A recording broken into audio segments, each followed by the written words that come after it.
సంవత్సరాలు లేకపోతే ఇంత అనుభవం ఉంది కదా అని. మరి ఇంత అనుభవం ఉన్న నువ్వు ఏం చేసావు తల్లి పిఠాపురానికి అని నేను అడుగుతాను. ఓకే. మీరేమైనా మోడల్ నియోజకవర్గంగా ఈ దేశంలో లేకపోతే ఈ రాష్ట్రంలో ప్రథమ స్థాయిలో ఏమైనా నిలబెట్టగలిగారా? 40 సంవత్సరాల అనుభవం మన జిల్లాకు కానీ, మన రాష్ట్రానికి కానీ, మన మన నియోజకవర్గానికి కానీ ఏదైనా ప్రథమ స్థాయిలో ఉంది. లేకపోతే ఇప్పుడు లేకపోవచ్చు, నేను పనిచేసిన అప్పుడు అని చెప్పి ఆవిడ ఏమైనా ధైర్యంగా చెప్పగలరా?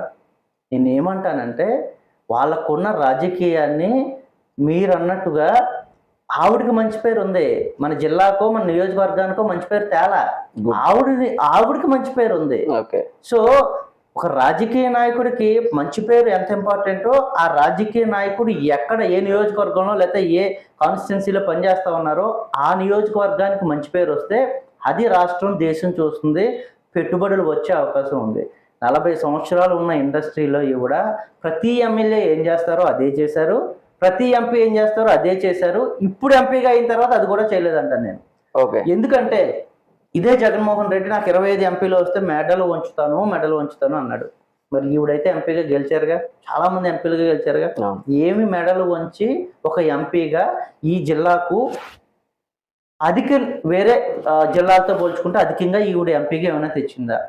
ఇంత వందల మంది ఎంపీలు మన దేశంలో ఉన్నారు.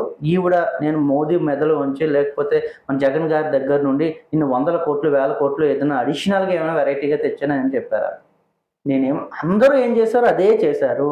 నేను ఎక్కడో రైల్వే ఇక్కడ ట్రాక్ తెచ్చాను, ఎక్కడో హాస్పిటల్ కట్టించాను, మరి ఇంకోటి ఏదో చేశాను. అమ్మ అవి అందరూ చేస్తారు తల్లి, అంతకు మించి నువ్వేమైనా చేసావా? లేదు నేను 40 సంవత్సరాలు నువ్వు ఏమీ చేయలేకపోయావు తల్లి. దయచేసి పెద్దావిడ అయ్యావు, రెస్ట్ తీసుకుంటే యువతకు అవకాశం ఇవ్వు. మీ పార్టీలో చాలా మంది యువత ఉన్నారుగా, ఎమ్మెల్యేలకి ఇంకెవరు పనికిరారా?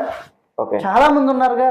యువతకి ఇస్తే వాళ్ళ ఆలోచనలు మరింత పెరగట్టడానికి అవకాశం ఉంటుంది. పెద్దవారు అయ్యారు, మీరు పక్కన కూర్చోండి అని చెప్పడానికే నేను ప్రయత్నం చేస్తున్నాను. ఓకే, చాలా మంచి పాయింట్.